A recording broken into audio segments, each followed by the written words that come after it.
Okay, the first thing I have to, sort of like visualize the problem. There's a minute hand that's 8 centimeters long, an hour hand that's 5 centimeters long. How fast is the distance between the tips of the hands changing at 3 o'clock, right? So you should have a visualization of that. But right now I just want to talk about the speed of the hands of the clock. So for example, the hour hand, right? The hour hand, what it does one revolution, but we really should be in the radian measure. So what I'm going to point out here is that you really should start thinking in radian, but it is one revolution, which is 2 pi. So it does 2 pi, and then the question is, how long does it take to do that? So it takes 12 hours, right? So 12 hours in terms of minutes, that would be, let's see, every hour has 60 minutes, and 60 times 12 is 720 minutes. So this is the speed of the hour hand. It goes 2 pi every 720 minutes. Now, we also talk about the minute hand, right? So what is the minute hand? The minute hand does, one revolution, again, thinking in radians, 2 pi every 60 minutes. And that's important. Then you say, what's the rate between the hands, right? What's the rate between the hands? How is the angle changing between the hands? Now, I want to claim to you over here that we're talking at a point in time, and you should really think about this at 3 o'clock. So 3 o'clock, what's happening over here? You got, the minute hand there and the hour hand over here, and it's rotating in this way over here. So really what's happening over here, the theta is actually decreasing because that minute hand is actually moving in closer and closer to that hour hand, closing in on it. So it's going to be the difference now. What the difference between what? Well, let's write this down then. So it's going to be the rate at which the hour hand is moving. Whoops, sorry about that. The rate at which the hour hand is moving minus, I did it again, didn't I? Minus the rate of the minute hand. Let me just go through that with you, make sure we can agree upon the number over there. And again, we're looking for d theta dt. And again, visualizing it, the minute hand is chasing the hour hand, and the theta is getting smaller. It's a negative number now. So let's do it, all right? We need to get that number. And to get that common denominator, really not that bad, by the way. I mean, certainly it's a familiar number. So it'll be 720 minutes would be a common denominator. Then you get 2 pi minus, let's think about that. What times 6720 is 12, so you get 24. That would give me minus 22 pi over 720 minutes. And it pays to reduce things. And I would divide that by 2. We get minus 11 over 360, all right? So this is an important fact, by the way. Okay, we got that part. Then comes, what's their question? I kind of understand what's going on over here.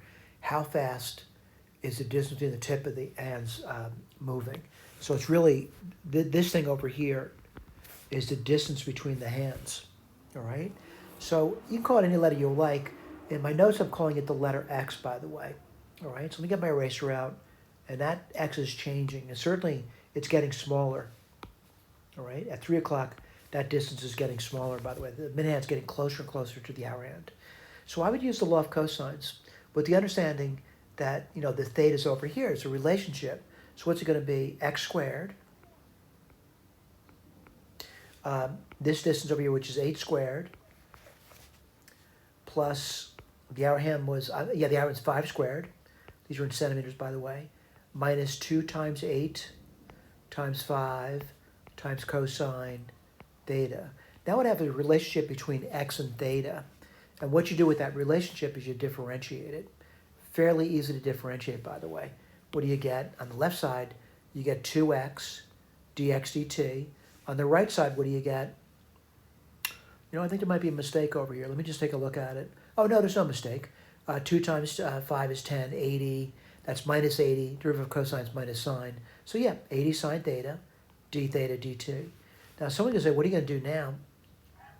Well, I got to plug in. And what are you plugging in at this point in time? At this point in time, you need to know certain things on the problem. And I'll point out what I mean by that. There are certain things I need to know at the point in time they're talking about, which is at 3 o'clock.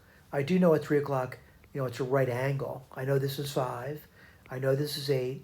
And I know this over here, kind of just looking at it, Pythagorean theorem, 64 plus 25, which is the root of 89. All right, make sure of that. Yeah, 89. So I know the x is this.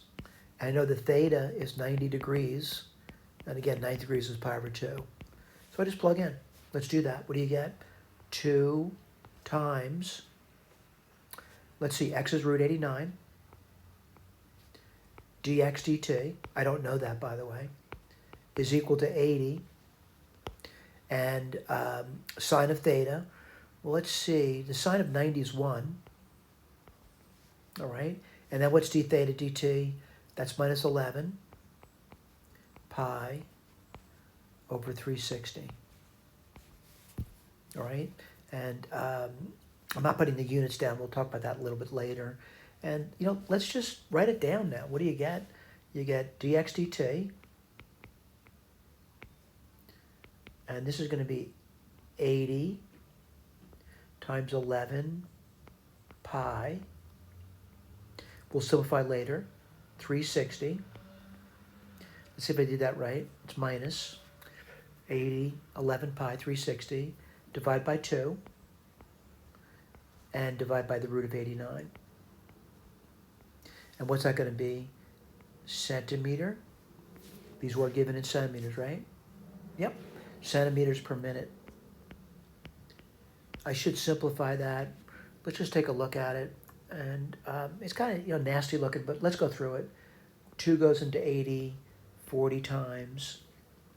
Let's see, divide both sides by 10. 4 goes into 36, 9 times. So let's write this down. So you can get minus 11 pi, and then you get 9 root 89 centimeters per minute. Right? Now let's take a look, see what they got as an answer, and see if they got the answer that we're listing over here. Minus 11 pi, 9 root 89 centimeters per minute. They also approximated it. You don't need to approximate in exams, by the way. You should get familiar with using a calculator, though. Thank you.